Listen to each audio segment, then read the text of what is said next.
Olá, alunos, alunas, tutores e tutoras do curso de Geografia. Para quem não me conhece, meu nome é Igor Zanata, sou professor e coordenador do curso. E antes de dar início à teleaula número 2 do professor Bruno, gostaria de dar um recado para vocês importantíssimo, ok? A gente pode ir para o quadro já, para falar uma coisa com vocês? Aí, tá? Então esse é o Desafio Nota Máxima. Vocês já conhecem, vocês já sabem como funciona o Desafio Nota Máxima. Então gostaria que vocês verificassem essa questão no começo desse semestre, tá? Então, o que é o Desafio Nota Máxima? Ele é um programa de ensino que tem como objetivo identificar lacunas de aprendizagem dos alunos e proporcionar uma plataforma de ensino adaptativo, ok? As principais vantagens, então, são a retomada dos conteúdos abordados no curso, tá? O ensino adaptativo individualizado e esses retornos ágeis para a sua evolução do desempenho de cada aluno, certo? Então, seguindo aqui, tá?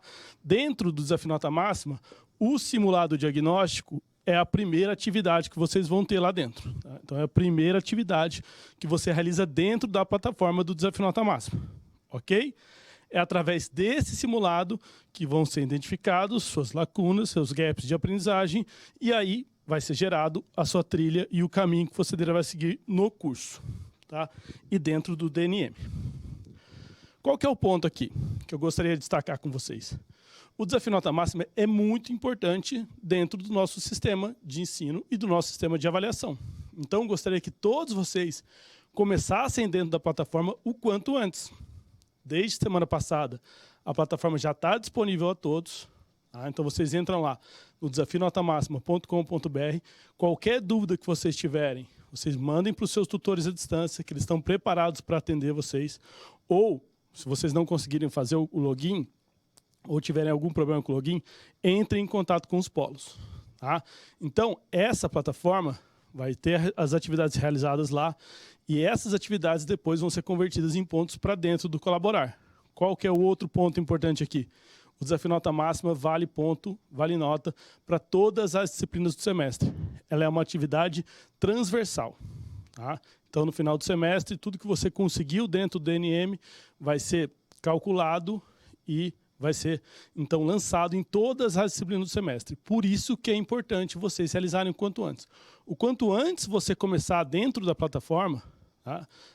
O quanto antes você começar as atividades do Desafio Nota Máxima, mais fácil vai ser o calibramento dessas atividades e mais pontos você pode ganhar.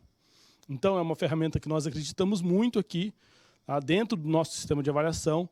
Então, gostaria que vocês tivessem muita atenção. Quem ainda não entrou, entrasse, realizasse o simulado diagnóstico e começasse as atividades de uma vez. Ok? Então, por enquanto, eu fico por aqui. Vocês ficam agora com a teleaula número 2 de Geografia Econômica do professor Bruno. Até uma próxima.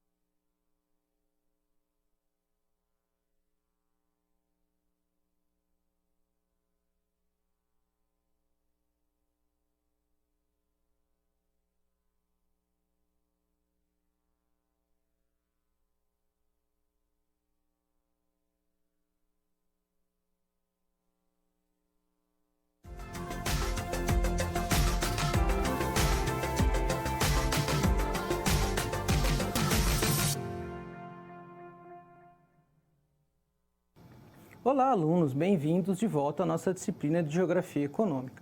E o tema de nossa aula, seguindo a abordagem do material, será Desenvolvimento do Capitalismo, segunda parte. Na aula anterior, nós compreendemos os primórdios do sistema capitalista, algumas teorias econômicas que explicam determinados comportamentos das indústrias, do comércio, algumas relações entre os países e assim por diante. Como é um assunto essencial e está no centro da discussão da geografia econômica, e é justamente por isso, né, que a gente se debruça mais, né, a entender não só aquelas teorias, né, que vão explicar os fenômenos capitalistas, mas também o contexto no qual elas estão inseridas. E será justamente esse o tema de nossa aula. Vamos ao quadro?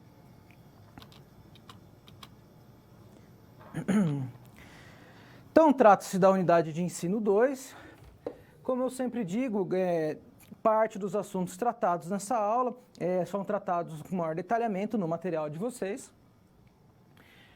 A competência da unidade, né? Então nós iremos apontar as principais diferenças existentes entre os modos de produção industrial no sistema capitalista, né? Então aqui a gente vai falar bastante das transformações no espaço geográfico decorrentes deles.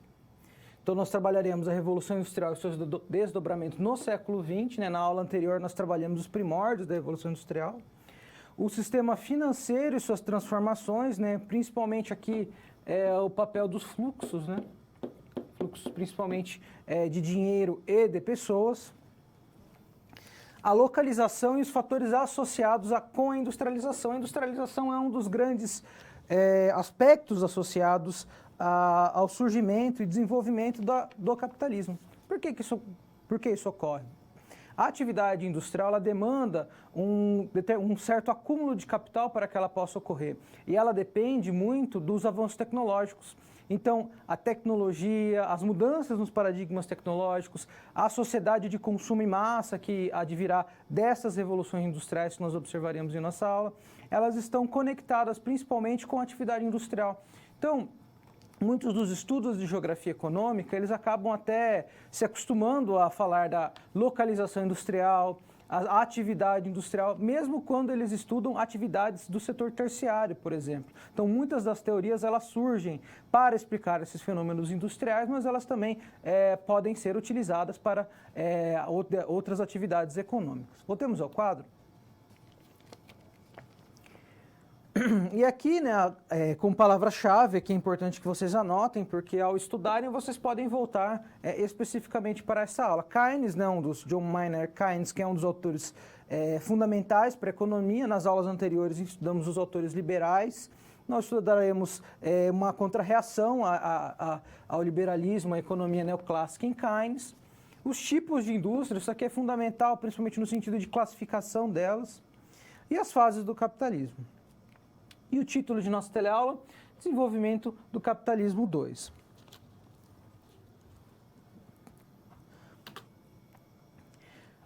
Como eu havia dito, esta aula ela, focará bastante na questão do desenvolvimento do capitalismo no século XX. Por que o século XX ele se torna tão diferente? Não só porque ele está próximo, né, às atividades, as grandes questões do século XX, elas ainda estão vivas em grande medida nos dias de hoje. O mundo no qual nós vivemos, ele foi gestado em grande medida no século XX, e o século XX foi um século de conflitos em grande escala, de grandes avanços tecnológicos, de transformações bruscas nas relações entre os indivíduos e a tecnologia, e assim por diante. Então, vamos fazer um breve resumo do século XX, um brevíssimo resumo do século XX. Foi um século de grandes conflitos.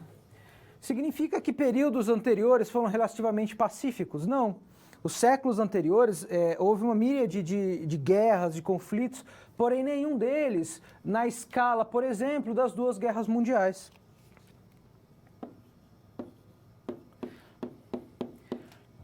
Destes conflitos, das teorias que vão alimentar as reações a esses conflitos, surgem instituições financeiras, como o Fundo Monetário Internacional, ou das relações entre os Estados, a ONU, normas, padrões e protocolos entre países. Por que isso acontece?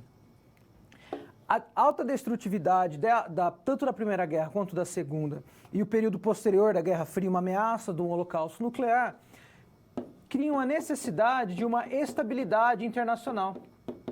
E essa estabilidade, ela será realizada mediante uma série de acordos. Então, o Fundo Monetário Internacional, ele procurará financiar países que estão em déficit para que não ocorram quebradeiras generalizadas. A gente vai estudar mais à frente a quebra da Bolsa de 1929, as teorias de natureza anticíclica do Keynes como resposta, que servirão como resposta a grande parte dessas questões. Então, nós iremos observar que depois de uma guerra com grande morticínio, houve a necessidade de criação de uma ordem, uma nova ordem que emergirá, os Estados Unidos e a União Soviética, né, como os dois polos, porém dentro dessa ordem existirão instituições que vão garantir uma certa estabilidade. E é nessa estabilidade que florescerá o comércio internacional, me desculpe, que florescerá a tecnologia, porque precisa justamente desse ambiente de estabilidade, esse ambiente de estabilidade que ele terá, em grande medida, a sua semente plantada por essas organizações bilaterais entre os países. Voltemos ao quadro. A revolução nas comunicações e nas finanças, né? Então, o fluxo de capitais começa a aumentar cada vez mais e o capital ele passa a não encontrar tantas fronteiras nacionais.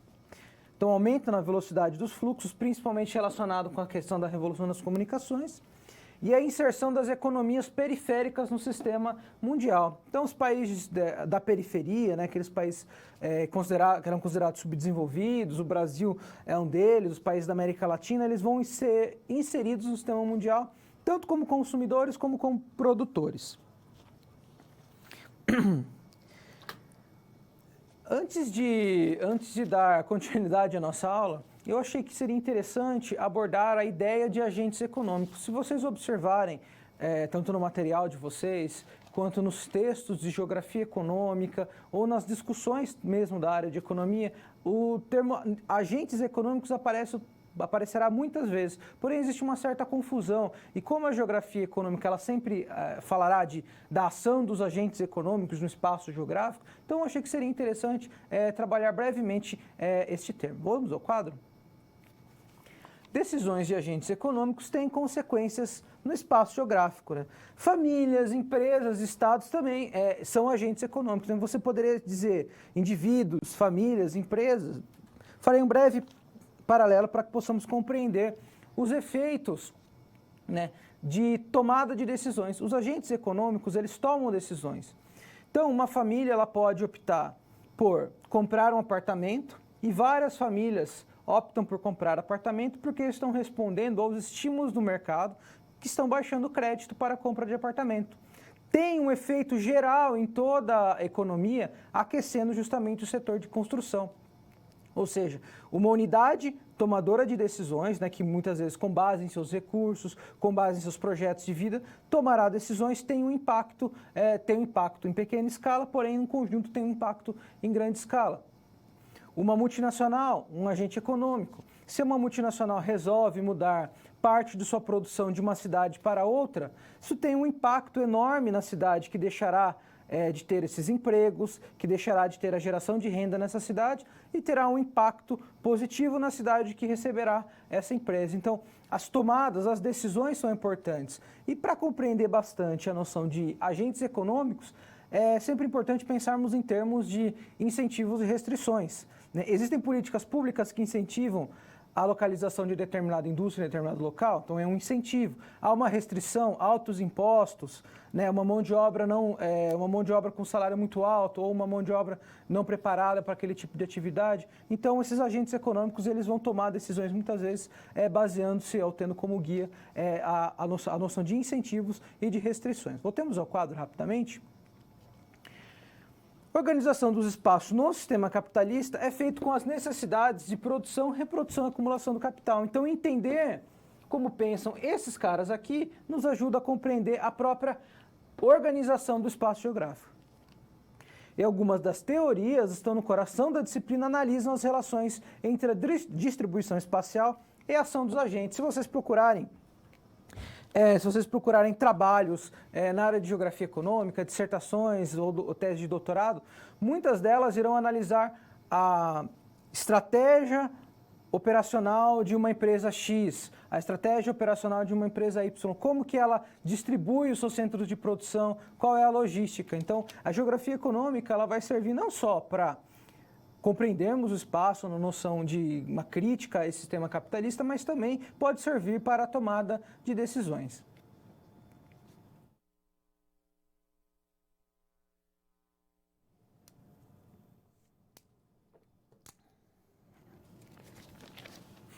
Falaremos agora do keynesianismo e do seu idealizador John Maynard Keynes.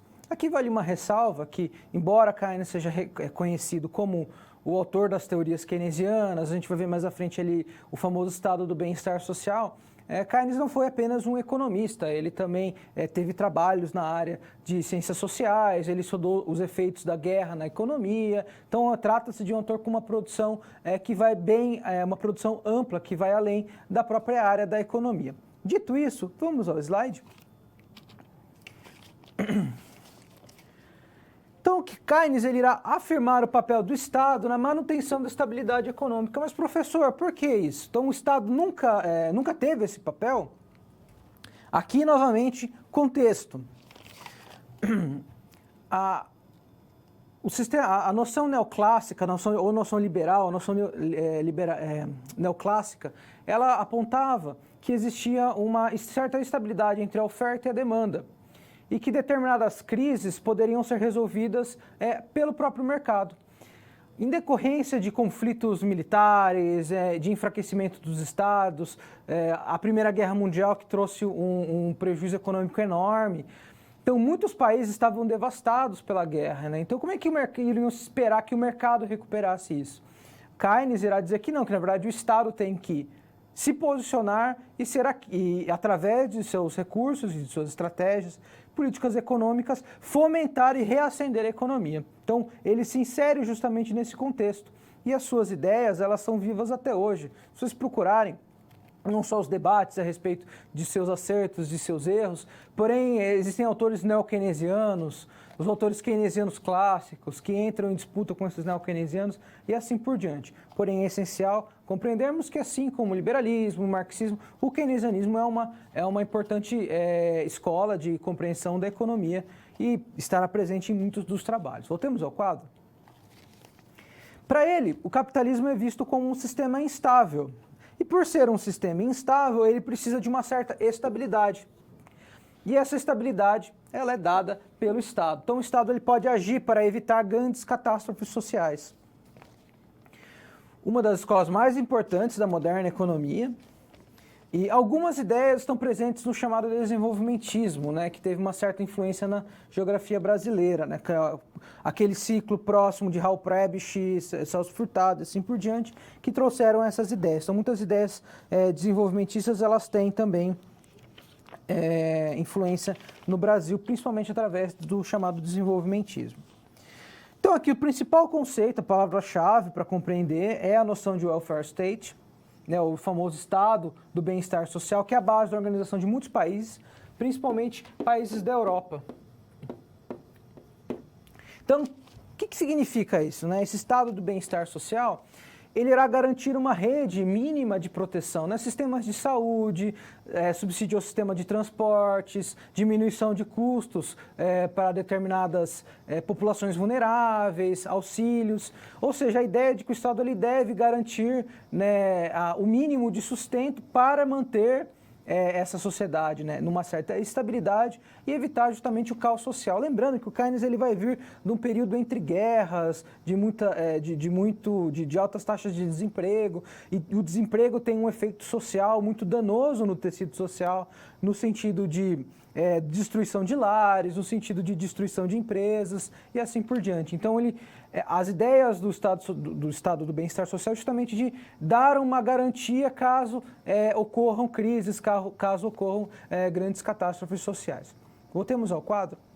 Não só grandes catástrofes sociais, mas também situações de desemprego e assim por diante.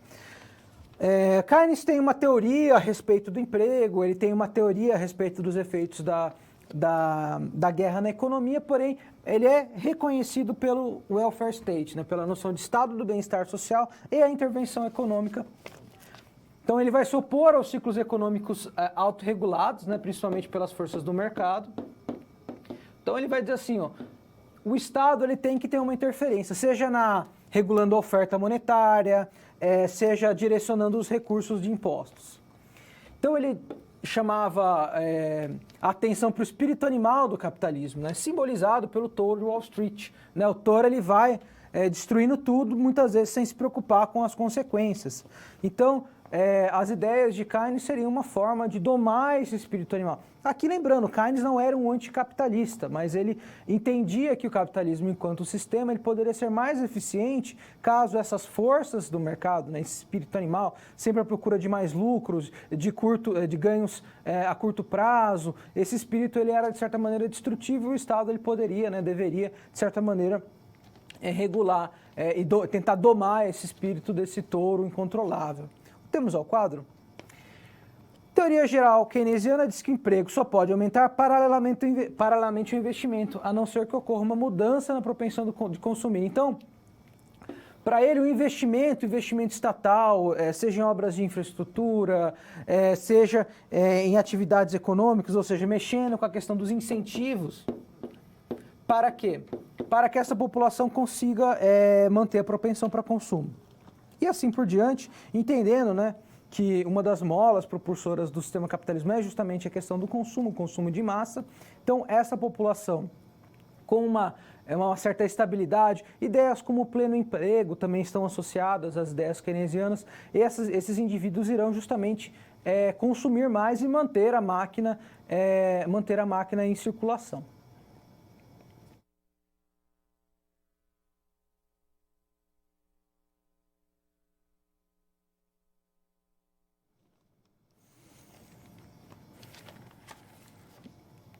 Falemos agora de um dos fenômenos mais trágicos, também mais estudados da economia mundial, que foi a chamada quebra da Bolsa de 1929, e os efeitos que isso teve em todo o sistema financeiro. Vamos ao quadro?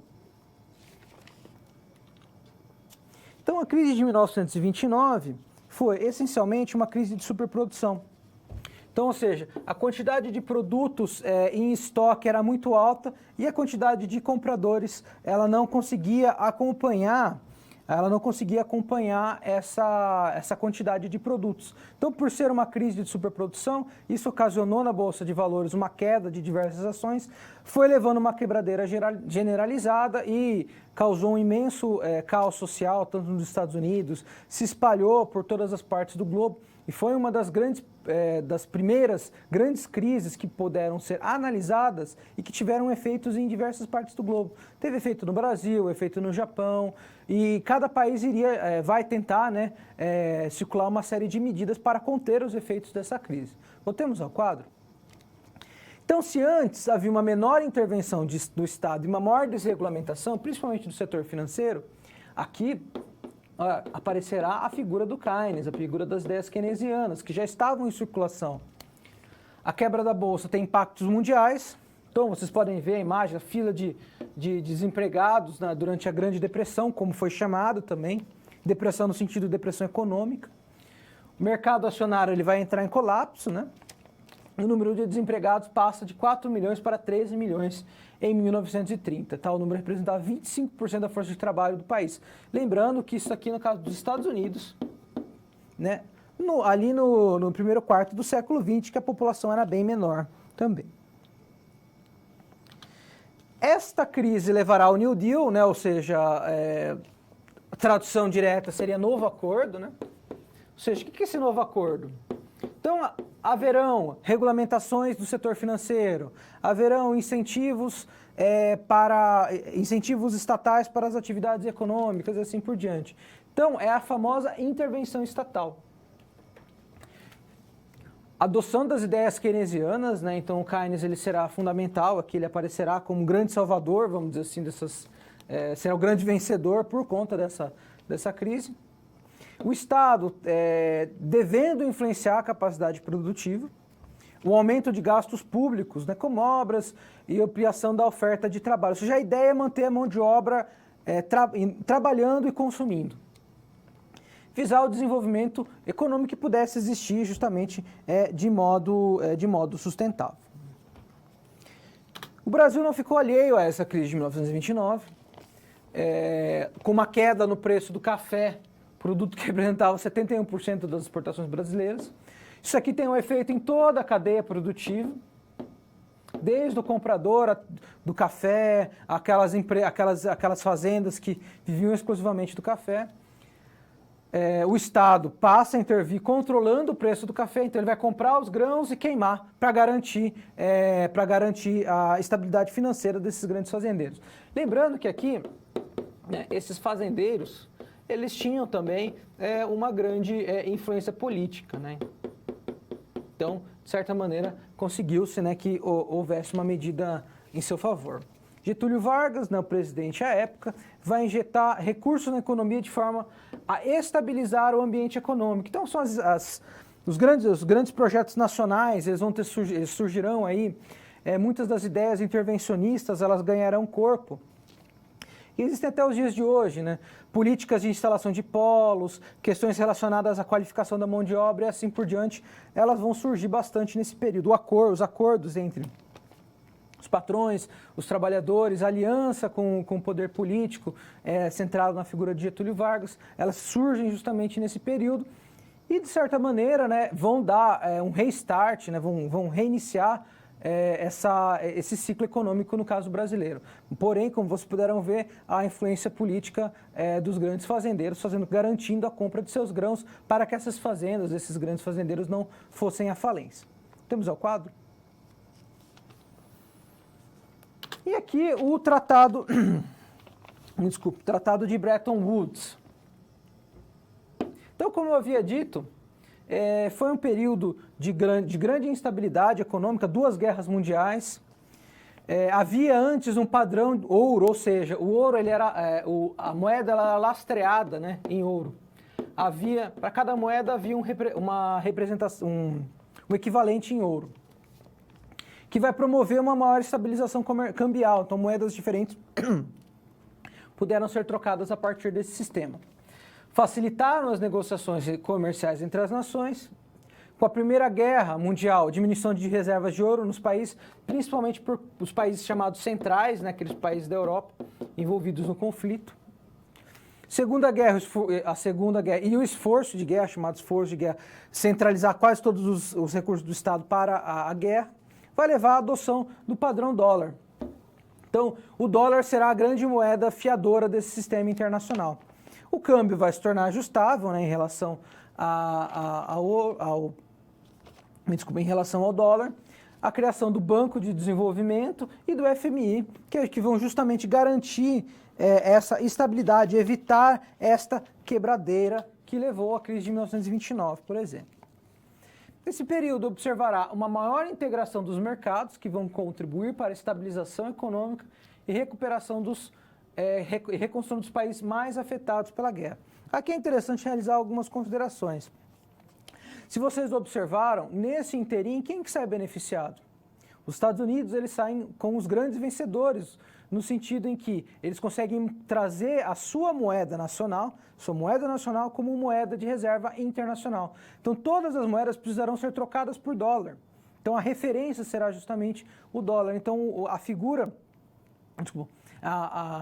o poder dos Estados Unidos, né, enquanto nação que começa a surgir hegemonicamente, em conflito ali com a União Soviética, ela começa a ganhar corpo justamente durante esse período. Então, a guerra, apesar de seus processos destrutivos, ela vai levar justamente à ascensão dos Estados Unidos, que vai emprestar dinheiro para as nações derrotadas da Segunda Guerra Mundial para que elas pudessem justamente se reerguerem, né, se reconstruírem no período pós-guerra. Então, as duas grandes esferas de influência, os Estados Unidos ali no centro do mundo capitalista. Voltemos ao quadro. No entanto, a integração promove um desenvolvimento desigual entre as nações, imprimindo uma lógica de centro e periferia. E a geografia econômica falará sempre desses termos, né? Então, mas o que é essencialmente centro e periferia? O centro é onde as principais nações integrantes do sistema, dotadas de grande poder decisório, e a periferia são as nações que, embora integrem o sistema, possuem pouca expressão e representatividade. Então, aqui, essencialmente, seriam aqueles países chamados países subdesenvolvidos, ou chamados países de terceiro mundo, ou outros termos ali associados, porém que, no cenário mundial, as suas economias elas não têm o peso tão grande para participarem como atores ativos nas decisões internacionais, de certa maneira prejudicando as suas economias perante países mais desenvolvidos ou com poder de barganha internacional maior.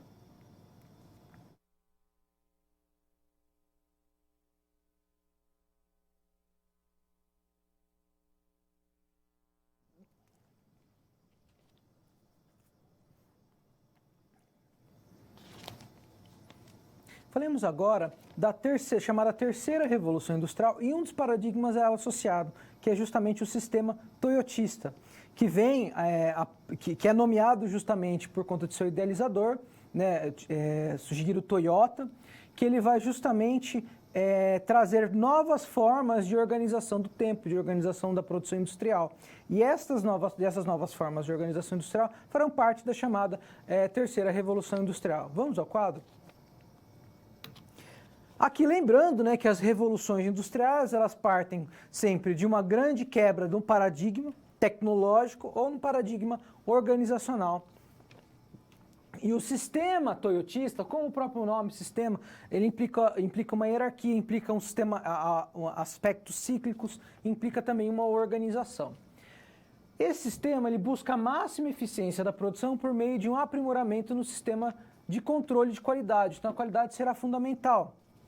Essa qualidade, de preferência, é com um custo cada vez menor.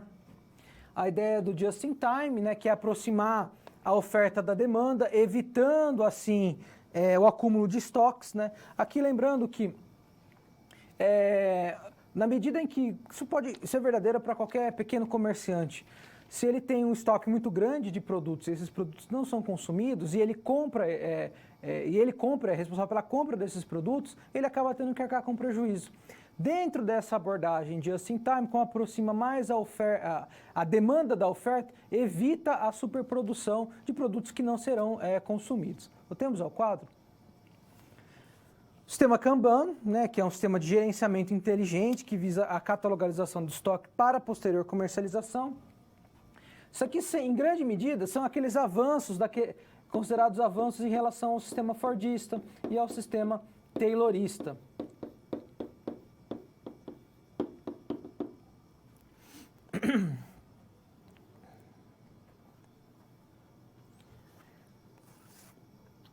E a terceira revolução industrial, né, a precarização das condições de trabalho. Por que precarização das condições de trabalho?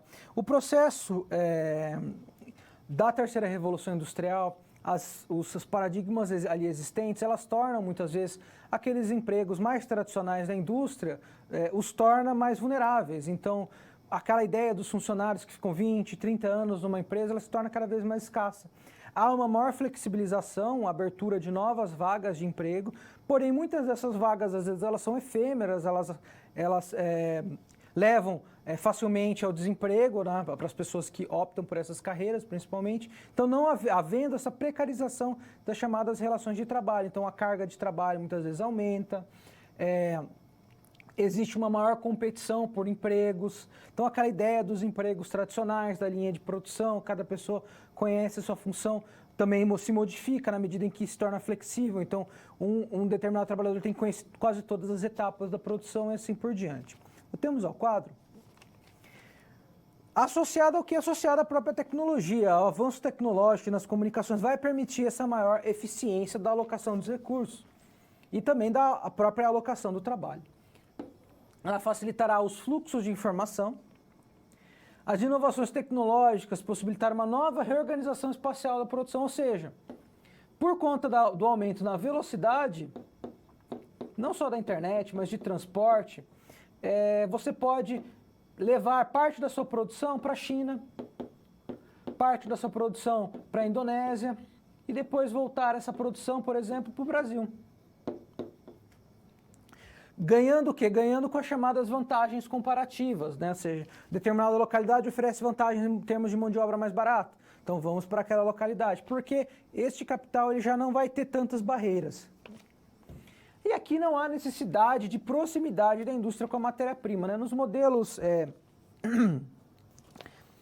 modelos tradicionais, havia a necessidade, por exemplo, das indústrias se localizarem próximas à matéria-prima, de forma a evitar os custos de transporte, de forma também a ter ganhos em escala com a própria extração dessa matéria-prima. Com o avanço na tecnologia, dos transportes, a conexão entre os lugares se torna mais rápido, as indústrias ou as empresas, unidades industriais, elas não necessariamente precisam estar muito próximas às matérias-primas, embora a proximidade das matérias-primas também seja um dos fatores.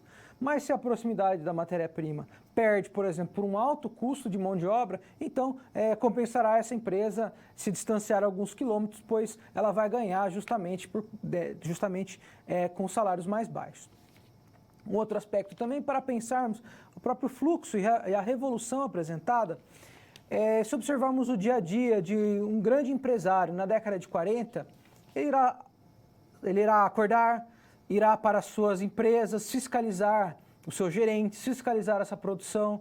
Isso toma tempo, né? Cria um vínculo maior, mas toma tempo. Hoje, esse mesmo empresário ele pode, através de relatórios gerados instantaneamente, verificar a situação de todas as suas empresas na tela do computador. Ele pode, muitas vezes, até fiscalizar os seus trabalhadores através de câmeras instaladas na indústria. Então, isso traz o quê? Isso traz um ganho de tempo. E, na medida que esse tempo, principalmente para indivíduos altamente produtivos, representa dinheiro, então você tem um maior incentivo, não só a deslocalização, ou seja, não criar muitos laços desses empresários com os lugares, mas, ao mesmo tempo, um incentivo para ganhos em escala.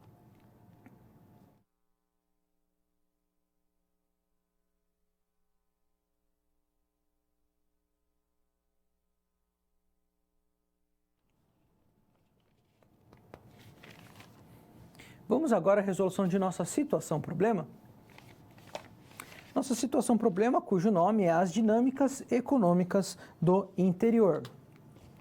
Lembrando que se trata de uma situação-problema adaptada do material de vocês na unidade 2. Eduardo estuda um município no interior do país que enfrenta uma grande dificuldade econômica. Para melhor compreender sua configuração, ele realiza uma pesquisa exploratória a respeito dos circuitos produtivos do município ao longo do tempo, os quais, no início do século XX, tinham suas atividades econômicas centralizadas na produção e exportação do café. E o ciclo é muito comum, principalmente às cidades no interior de São Paulo, de Minas Gerais.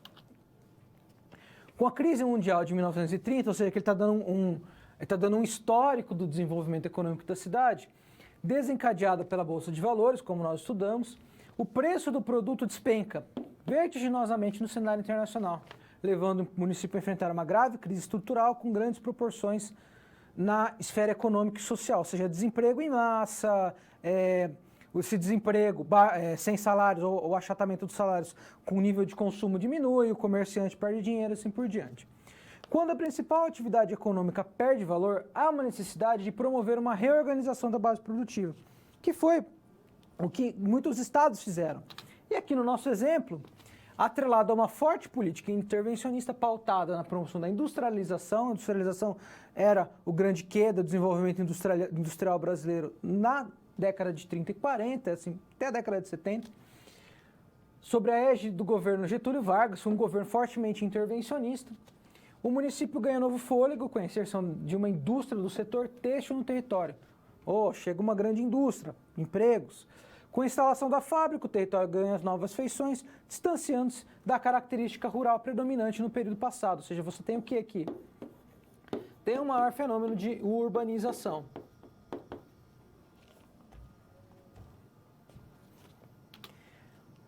Eduardo nota que os estudantes, os seus alunos, não conseguem avaliar o espaço como produto e condição material dessas mudanças e assim não compreendem como os movimentos ensejam as transformações no e do espaço. Além disso, é preciso que a turma seja capaz de visualizar como fenômenos que desencadearam o processo de industrialização numa cidade interior são responsáveis por transformações de suas características de forma definitiva, ou seja, a questão é como que, enquanto professor, ele poderá trabalhar essas questões associando com os temas. Então, ele realiza uma pesquisa exploratória, mostra que a cidade recebeu a instalação de indústrias têxteis na década de 30, que altera a sua estrutura socioeconômica, a questão da urbanização. Ele apresentará dados, principalmente dados econômicos relativos à renda, dados relativos à percentagem de industrialização em comparação com o resto do país.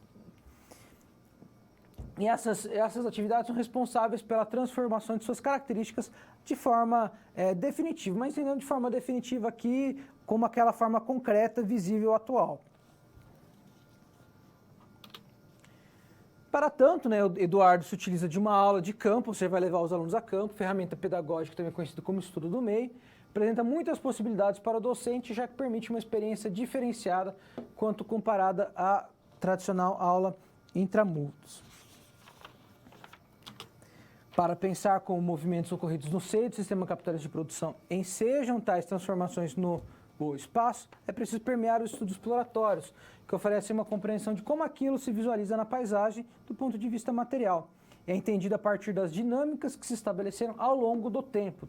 E a questão das técnicas. Então, pode-se observar que desde o circuito cafeeiro até o industrial têxtil, podemos dizer que o espaço geográfico foi sendo criado, recriado, reconstruído, reinventado, seguindo justamente a lógica do capital. Lembra que o professor falava dos agentes econômicos. Mas toda mudança de paradigma não acontece sem tensões. Então, da pesquisa realizada, poderão surgir mapas, gráficos, murais ilustrativos e informativos, os quais contribuirão para uma aprendizagem mais dinâmica e intuitiva, possibilitando a troca de saberes e vivência entre docentes e discentes. Aqui, de forma bem sintética, né, o professor poderia levá-los, por exemplo, para vislumbrarem as linhas de trem. Muitas cidades que tiveram atividade industrial herdaram, né, do período anterior, da atividade cafeira, as estruturas, as estradas de ferro, o sistema ferroviário. Esse sistema ferroviário, por sua vez, muitas vezes vai delimitar o espaço de expansão das próprias cidades, a ideia da cidade abaixo da linha de ferro, a cidade acima da linha de ferro. Muitas antigas estradas de ferro são relocadas para as áreas periféricas, se transformando em avenidas. Então o professor poderia dizer, olha, onde vocês estão aqui, antigamente passava a linha de trem. Ou então, olha, nós podemos observar essa segregação socioespacial persistente até os dias de hoje e tem como ali marco divisório a questão da linha de ferro. Os processos de industrialização, que vão deixar muitas vezes indústrias abandonadas nas periferias da cidade e assim por diante. Ou seja, o professor ele pode utilizar de diversos exemplos materiais para apontar questões da transformação do espaço geográfico.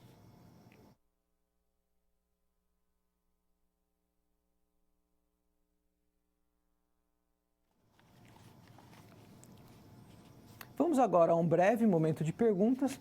Eu aguardo a contribuição de vocês pelo chat e até daqui a pouco.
Bem, daremos continuidade agora à nossa aula. Vamos ao quadro? Agora nós iremos trabalhar com a ideia do papel da indústria, né? Então, como vocês podem ter observado, a geografia econômica, ela irá sempre trabalhar com a questão industrial. Muitas das teorias elas vão surgir relacionadas à localização industrial. Porém, novamente, o resguardo, muitas dessas teorias são aplicadas a outras atividades econômicas também. Mas como a indústria ela tem uma importância tão grande, seja no desenvolvimento do capitalismo, como na reorganização do espaço geográfico, então muitas dessas teorias elas vão surgir analisando esses fenômenos da indústria. Vamos ao quadro? Então nós falaremos do papel da indústria. Então aqui nós temos os efeitos da industrialização do espaço geográfico, né? Então não se trata somente do maior número de fábricas, né? Esse maior número de fábricas, maior concentração industrial, principalmente no século XX, incremento do setor de serviços. Por quê? Aqui a noção de um ciclo. Então os trabalhadores eles ganham aqui nessa ponta e eles acabam distribuindo esses recursos por todo o sistema para os comerciantes ou para as atividades, para outras atividades econômicas, por sua vez, acabam sendo reinvestidas nas indústrias e reinvestidas nos trabalhadores através dos salários. Então trata-se de um ciclo. A urbanização, né? Então o fenômeno de urbanização, seja através das vilas industriais, talvez sejam os exemplos mais tradicionais, ainda dentro daquele paradigma fordista de organização da produção, a visão mais social que Henry Ford trazia, da noção que os trabalhadores devem estar próximos das indústrias. Então surgem no território, vocês podem observar que em algumas cidades existem as famosas vilas industriais, mas qual a origem dessas vilas industriais, né? Então, essas vilas industriais geralmente são ou organizadas pelas prefeituras ou pelo Estado através de projetos habitacionais, ou muitas vezes os próprios industriais que vão organizar as moradias dos trabalhadores, né, trazendo ali uma série de incentivos. Então, aquela ideia de muitas bairros que têm aqueles terrenos longos com diversas casinhas, existe ali uma certa herança dessa arquitetura ligada a esses bairros industriais, que estão, por sua vez, ligados à atividade industrial, ao surgimento da atividade industrial. E aí vai consumir espaço na medida em que os indivíduos eles vão saindo do campo, eles vão para a cidade, eles vão se localizando em bairros. O processo de urbanização ele vai conectando essas pessoas com a indústria. Voltemos ao quadro. Obviamente, nós não poderemos dizer a pressão sobre os recursos naturais. Então, poluição também é uma das externalidades, né, desse processo de industrialização. A pressão sobre os rios, para isso surge uma série de regulamentações, né, visando restringir. E a questão do nascimento e da morte das cidades. Por que, professor, você diz nascimento e morte de cidades? Basta pensar, uma indústria, quando ela atrai uma população para uma determinada cidade, ela promove um desenvolvimento. E muitas vezes, a grande parte dessa população, ela trabalha na indústria. Quando essa indústria sai da cidade, você tem um desemprego em massa. Então, muitas cidades elas entram em processo de decadência. Nós observarmos nas estatísticas do IBGE, muitas foram as cidades que tiveram um crescimento extremamente rápido, porém, em certo momento, elas entram em um processo de estagnação.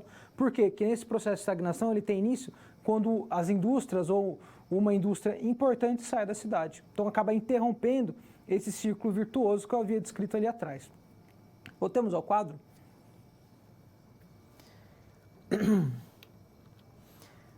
Agora nós falaremos da chamada quarta revolução industrial. Como eu sempre digo, a revolução industrial, no sentido, ela sempre surge com uma quebra do paradigma tecnológico, um novo paradigma tecnológico, um paradigma organizacional. No caso, a quarta revolução industrial, ela terá esses dois fatores associados.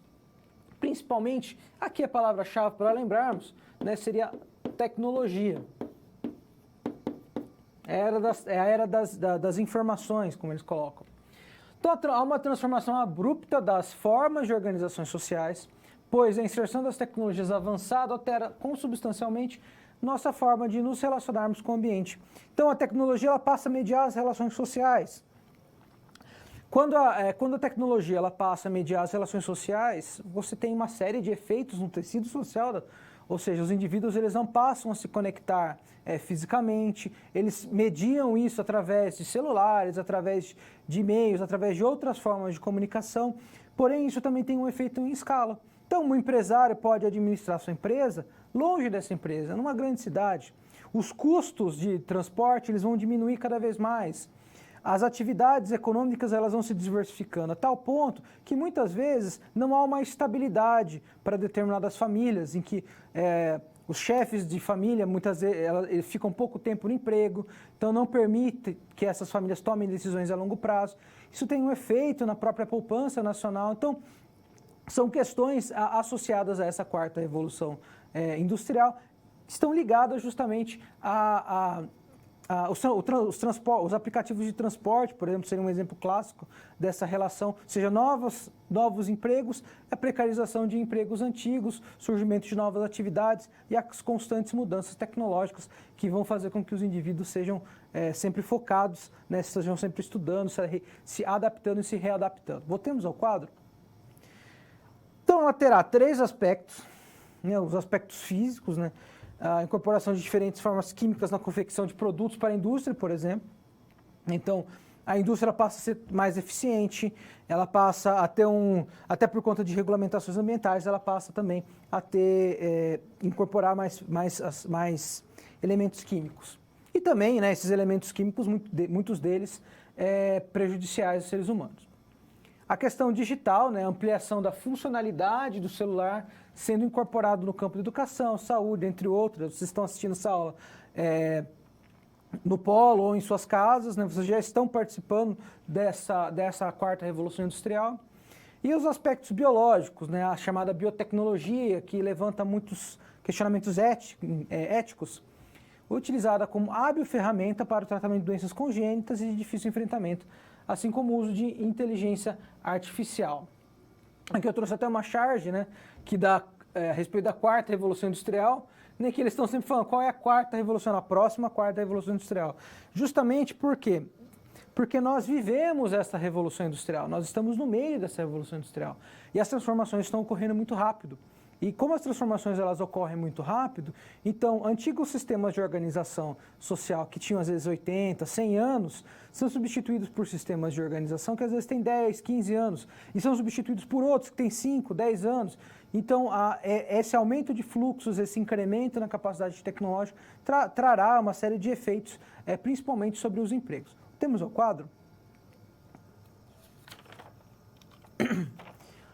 Aí nós entramos numa das teorias mais importantes da geografia econômica, que é a ideia dos ciclos econômicos, né? Kondratiev foi um economista russo que ele entendeu que o sistema capitalista pode ser dividido em ciclos, que se alternam seguindo o movimento de expansão e retração de capital. Essas fases correspondem às grandes transformações ocorridas no espaço geográfico, com a primeira, a segunda e a terceira revolução industrial, intercalando com fases onde ocorre a recessão da economia. Então seria algo mais ou menos assim, aí de repente ele cai e de repente ele volta, né? Então são esses grandes ciclos, né? E esses ciclos são observados de 50 em 50 anos. Então, prosperidade, recessão, depressão, melhoria. Então vocês podem ver como se trata de uma cauda. Aqui, associado ao quê? Às revoluções tecnológicas. Aqui a questão do algodão, a questão da máquina a vapor, a questão da ferrovia, a questão da engenharia elétrica, química, os petroquímicos, automóveis e a revolução tecnológica. Né? Então nós estamos, de certa maneira, aqui. Talvez nós estejamos, né, vendo ali o fim o início do período de depressão e com base nesse ciclo de Kondratiev. E aqui a classificação clássica, né, de países industrializados, não se trata de uma classificação de indústrias, mas de países industrializados. A industrialização planificada, que é o planejamento industrial em países socialistas, como a União Soviética, que não existem mais, né, então não se fala muito da ideia de industrialização planificada, porque era o Estado planeando quase todas as atividades econômicas. E a industrialização tardia ou periférica, aqui o professor esqueceu da industrialização tradicional, né, que é aquela dos países capitalistas, associando ao mercado financeiro, associado também à atividade industrial, à expansão das unidades industriais. A chamada industrialização tardia ou periférica, que nos importa, porque é um processo iniciado a partir do século XX em países considerados emergentes, subdesenvolvidos, o Brasil se encontra aqui, que apresentam grandes possibilidades do ponto de vista econômico e por isso mesmo não podem ser compreendidos como meros receptáculos de uma ordem econômica superior. Então essa industrialização clássica, que é aquela das nações europeias. Por que a gente fala industrialização clássica?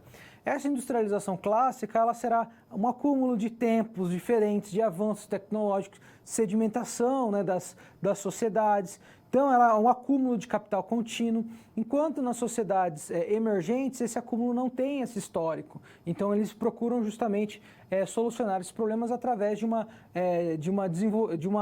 chamada industrialização tardia. E isso significa, para esses países periféricos, uma desvantagem em relação aos países chamados centrais.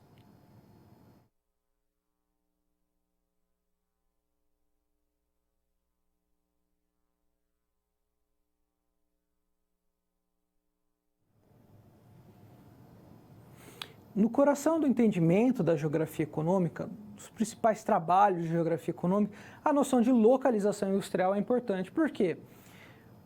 Como que decidimos instalar uma empresa em uma determinada cidade? Quais são os incentivos? Essas indústrias elas surgem vinculadas a determinados grupos étnicos, próximos a matérias-primas? Elas surgem como cooperativas? Então, a localização industrial, o estudo da localização, por que se localizou ali, quais são as vantagens, por que devemos localizar essa indústria nessa cidade e não na outra. Esse estudo ele é muito antigo. Ele vem ali desde o século XVII, com o estudo das cidades na Liga Hanseática, o porquê que se localizavam ao longo dos rios, a questão do transporte, essencialmente. Porém, na geografia, principalmente a geografia produzida a partir do século XX, a partir do início do século XX, vai tentar compreender até para entender não só o comportamento dessas indústrias, mas para incentivar a localização chamada ótima dessas indústrias. Vamos ao quadro? Então, é um ponto de partida do estudo de geografia econômica, né? Então, aqui nós temos a versão clássica, né? Leis e padrões de espalhamento. Então, nós temos, por exemplo, a ideia de que entre a matéria-prima, a demanda e a segunda matéria-prima, a localização industrial ela deve estar nesse triângulo, nessa localização onde ela pode arcar com custos de transporte menor para o seu mercado consumidor, os custos de transporte menor da matéria-prima para a sua unidade industrial. Então, um exemplo clássico da chamada, por exemplo, teoria weberiana, que ele vai realizar uma série de cálculos matemáticos para definir qual que é a localização chamada ótima, onde ele terá as indústrias terão os maiores ganhos. Alfred Kroeber, né, que trará a chamada teoria clássica, relacionada a 3 fatores: matéria-prima, o mercado consumidor e a mão de obra. Essas ideias continuam até os dias de hoje na teoria das teorias da geografia econômica. É impossível realizar estudos sem considerar essas variáveis. Serve de base à tomada de decisões, mas ela não era essencialmente propositiva. Ela é influenciada por Alfred Weber, irmão do famoso sociólogo Max Weber, o professor errou aqui. E por economistas clássicos, né? Alfred Weber ele vai justamente estudar por que determinadas indústrias elas se localizaram em determinadas localidades na Alemanha. Aqui vale a pena lembrar, né, como vocês puderam observar, são autores muitas vezes, em grande medida, autores alemães, que estão vivendo aquele contexto de unificação da Alemanha, projetos nacionais da Alemanha, aquela industrialização em comparação com outras nações europeias que já tinham estados centralizados, processos industriais mais avançados. A Alemanha ela disputa essa corrida lá atrás, então ela procurará por meio de uma otimização, racionalização, né, e daí advém muitas dessas teorias, a localização ótima dessas unidades industriais. Então, por isso que muitos autores são, em grande medida, alemães, porque eles estão respondendo às necessidades desse Estado alemão que havia recentemente sido unificado. Voltemos ao quadro.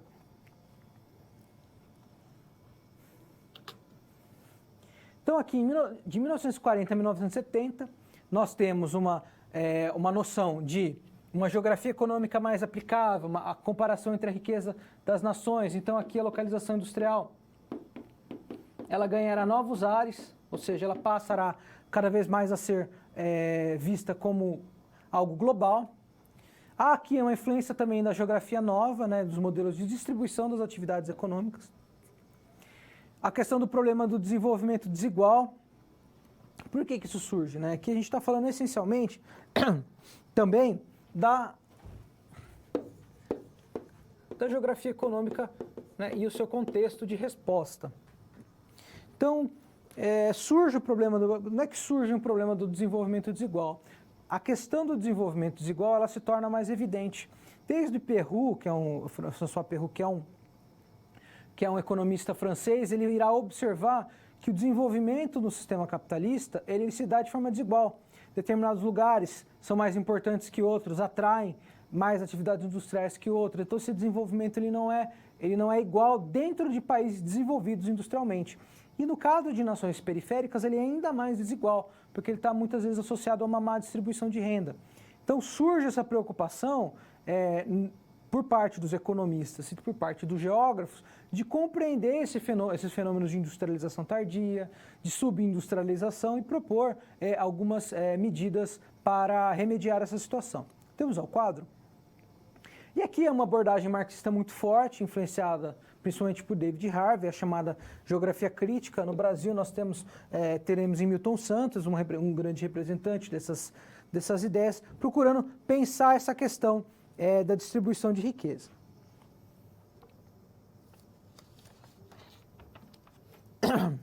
E aqui eu trouxe um exemplo, né, desses avanços tecnológicos, né? Então, surgem modelos explicativos e interpretativos das atividades econômicas. Isso aqui eu trouxe do trabalho de Verterri e da professora Heloísa Mello, se não me engano, que é um atlas, um dos atlas mais interessantes das atividades econômicas, é um atlas que vai contar basicamente, vai traçar um perfil do Brasil. Ele traz o que aqui? Probabilidades de atração das atividades financeiras. E aqui eles levam em consideração que, ao elaborar um mapa desse, ela levou em consideração não somente a questão da mão de obra, mas também a questão da informação, os custos de transporte. Então, elaborar esses modelos. Então, alguém que deseja instalar uma determinada atividade econômica, olhando nesse mapa, ele poderá muitas vezes decidir por quais lugares ele irá instalar, por exemplo, uma empresa do setor de serviços e assim por diante. Então, nós vimos como a própria noção da localização industrial, que ela está no cerne dessa geografia clássica, né?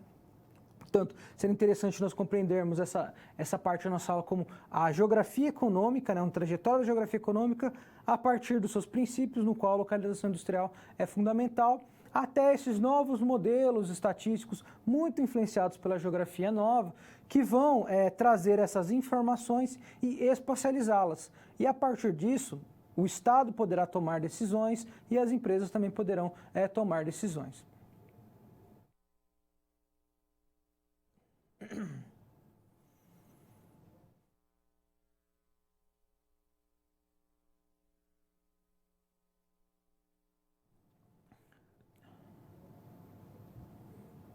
Falemos agora dos tipos de indústria.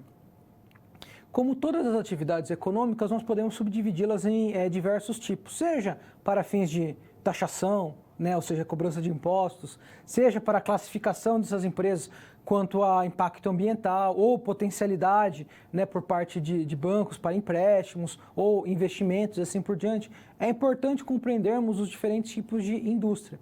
Autores diferentes e órgãos diferentes compreenderão ou farão subdivisões diferentes. Por isso eu trouxe duas subdivisões, né, dois tipos, né, duas divisões de tipos de classificação de indústrias, que são as mais usuais. Voltamos ao quadro. Uma, no caso brasileiro, e outra como padrão internacional. Então, aqui a ideia de tipo ou tipologia, né, relacionada aos padrões, né, ou seja, essas atividades se caracterizam por essas e essas características, assim por diante. As continuidades também e as rupturas, né? Então, observando a mudança dos paradigmas tecnológicos, né, as rupturas com os paradigmas tecnológicos, muitas vezes poderá criar, né, aqui nós temos uma classificação de uma indústria, uma ruptura tecnológica criará o quê? Uma nova uma nova classificação dentro dessa classificação anterior. Então, trata-se, né, de um trabalho árduo, principalmente por parte dos órgãos regulamentadores. Existe uma variedade de classificações de indústria, né? Vocês ouviram diversas formas de dividir e de classificar essas indústrias. Lembrando, a industrialização não se distribui de forma homogênea no território. No caso brasileiro, é uma concentração principalmente na região sul-sudeste. E a existência de cadeias produtivas complementares ao longo do território, né? Então, a produção de grãos no Mato Grosso, no Mato Grosso do Sul, abastecerá a agroindústria no interior de São Paulo, do Rio de Janeiro e assim por diante. Então, eu trouxe agora uma classificação nacional, então é importante que vocês não entendam que se trata de uma classificação nacional, e a segunda, que é uma classificação internacional. Então, a CONCLA, ela irá essencialmente dividir essas categorias não só para fins de estudo, mas também para fins de gestão e de cobrança de impostos por parte do Estado, né? Então, ao agrupar essas indústrias em categorias, é possível estudar o comportamento geral dessas indústrias, né? Então, como que se dá a relação com os insumos, qual é a média salarial dessas indústrias e assim por diante, e poderão e dão origem a muitas notícias, tipo, setor têxtil tem alta de X%, a indústria automotiva, a indústria de peças. Então, por que isso acontece? Porque você consegue comparar indústrias semelhantes. Ao invés de falar das indústrias no geral, ao particularizar, nós temos um quadro mais eficaz da realidade, da realidade concreta. Temos ao quadro? Então, eu trouxe aqui a divisão da CONCLA, né, a Comissão Nacional de Classificação, que divide em 2 tipos, e desses tipos ele irá dividir em subcategorias, tá? Questão têxtil, a questão de peças, automotiva e assim por diante. Dividir de 2 categorias gerais, as indústrias extrativistas, né, como extração de carvão mineral e seus beneficiamentos, extração de petróleo e gás natural, minerais metálicos, extração de minerais não metálicos. E as indústrias de transformação, fabricação de produtos alimentícios e bebidas, produtos têxteis, acessórios, produtos de madeira. Então, são aquelas relacionadas ao quê? Essencialmente, a transformação destas matérias-primas, que lembrando que serão subdivididas em subcategorias. E aqui uma classificação mais próxima, né, da classificação internacional, com base aqui em Andrade, que é a divisão entre indústrias de bens de produção, aquela indústria chamada indústria pesada, muitas vezes poluente, que está encarregada da transformação da matéria-prima e costumam se localizar às próximas matérias-primas e tem alto custo de implantação. Então, o custo de implantação é pesado, porque é um maquinário pesado que realiza a transformação, e as indústrias de bem de consumo, que são consideradas indústrias leves, que vão produzir gêneros a partir das indústrias de base ou dos recursos in natura, como é o caso, por exemplo, do setor de alimentos. E elas são mais flexíveis em termos de planta industrial e de localização, né? Então, por que isso ocorre? Isso decorre da própria necessidade de estudar o fenômeno de localização industrial, de estudar as variáveis e muitas vezes de compreender a vocação industrial de determinadas regiões do país. Então, a partir dessas classificações, torna-se possível estabelecer um quadro geral e apontar, por exemplo, possíveis melhorias ou realizar um prognóstico justamente a respeito do processo de industrialização brasileiro.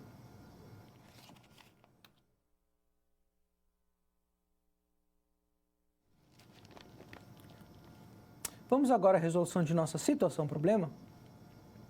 Nossa situação-problema, cujo nome é localização industrial. Então, a localização industrial sempre foi um dos objetivos do estudo de geografia econômica. Novamente, Eduardo, nosso professor, que mora nessa cidade do interior, utiliza a sua pesquisa para abordar a temática sobre os processos de industrialização e regionalização. Não, a regionalização, o ato de definir regiões, né, com base em variáveis específicas, visando entender suas implicações socioespaciais. Estão ligadas também à questão da própria classificação industrial, como observamos. O professor menciona para sua turma que, no auge do processo de industrialização, A fábrica têxtil empregava um grande número de habitantes, que possibilitou grande desenvolvimento econômico, além da esfera local. A cidade, à época, alcançou grande importância, polarizando os circuitos de produção, distribuição e comercialização regional. Ou seja, polarizar, então, não só a produção, como também a própria distribuição passam a se centralizar na cidade. Contudo, em meados dos anos 90, com a modificação do padrão capitalista, no caso brasileiro, principalmente a abertura comercial, agora mais flexível, e com a inserção de novas estruturas empresariais no território nacional, a fábrica perde competitividade frente ao mercado consumidor e leva à paralisia de suas atividades. O espaço onde estava localizada a fábrica torna-se marginalizado, marcado pelo abandono, que gera processos migratórios. A história de muitas cidades com vocação industrial. A falência da indústria impactou nas reservas do Tesouro Municipal, ou seja, não conseguia cobrar os impostos, o que dificultou o repasse dos recursos para o campo social. Prejudica a outra ponta, a não captação de impostos, prejudica a própria questão do serviço do campo social, né, dos serviços essenciais da população. Com essa alteração do circuito produtivo, foram fechadas escolas, hospitais, centros de apoio comunitário, justamente por falta de investimentos públicos. Então, como compreender, né? Então, a grande questão é assim, como compreender essas transformações no espaço geográfico e como solucionar essas questões? Então, o professor Eduardo ele vai justamente observar essas transformações paralelas ao próprio processo de incorporação, de mudança estrutural do sistema capitalista de produção, e ele realiza ali paralelos com uma pequena cidade, uma cidade de vocação industrial localizada ali no interior. Vamos à resolução de nosso problema? Então, o município apresenta-se como uma possibilidade para que entenda a tal dinâmica, então ele vai usar esse município para explicar aos seus alunos esses processos de industrialização ocorridos no Brasil. Desde o circuito do complexo cafeeiro, aquele que vai anteceder a atividade industrial. E lembrando que quando um complexo industrial, ou seja, aquele que compõe diversas indústrias, ele sai de uma cidade, ele interrompe uma atividade em um determinado território, altera a dinâmica pré-existente, provocando consequências no campo político, econômico e social. Ao apresentar a situação econômica inventada pelo município, a turma interrompe a explanação, apresentando uma série de questionamentos. Aqui, como eu sempre falo, a ascensão e a queda das cidades ligadas às atividades econômicas. O exemplo, por exemplo, é a cidade de Fordlândia, relacionada com a produção de borracha. Com o fim do ciclo da borracha, a cidade entra em um processo de decadência econômica. Então, o aluno compartilha sua experiência pessoal com os colegas, relatando mudanças no modo de vida a partir do fechamento da fábrica, ou seja, afetando o tecido social. A história dos pais que enfrentam desemprego prolongado, tem todo tipo de efeito sobre as famílias. Uma forma apontada de possibilitar condições de produção favoráveis seria o investimento em infraestrutura física, né, como ampliação, restauração de estradas, aeroportos, portos marítimos, sistemas de telecomunicação, estruturas que, caso não existem, certamente dificultarão a atuação das empresas privadas no território. Ou seja, trata-se do quê? Da dinâmica de atração industrial.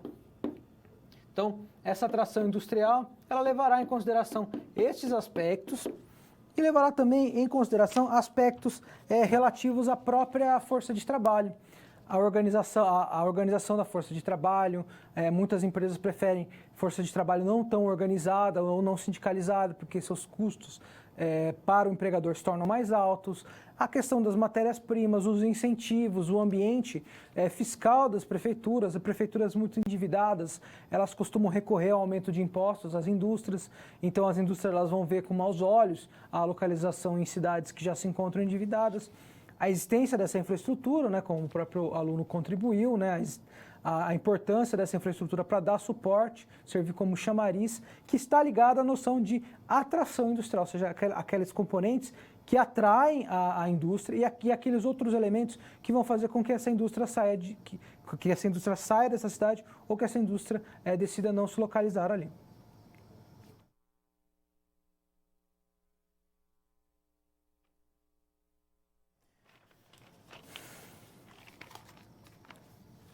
Abriremos agora para um breve momento de perguntas. Eu aguardo a contribuição de vocês e até daqui a pouco.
Bem, eu trouxe um livro para que vocês possam compreender um pouco da geografia econômica em aplicação. O nome desse livro é Geografia e Destino. Vamos à nossa câmera dos documentos?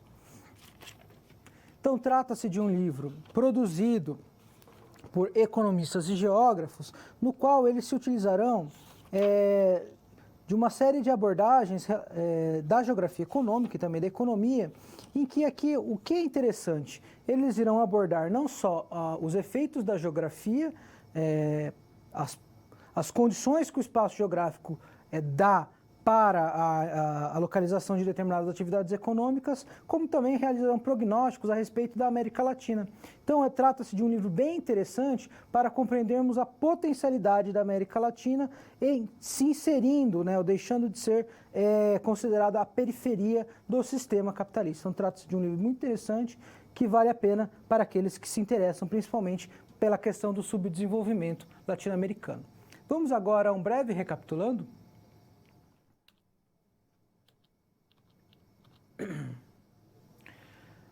Então, como nós vimos, o capitalismo ele vive uma série de crises.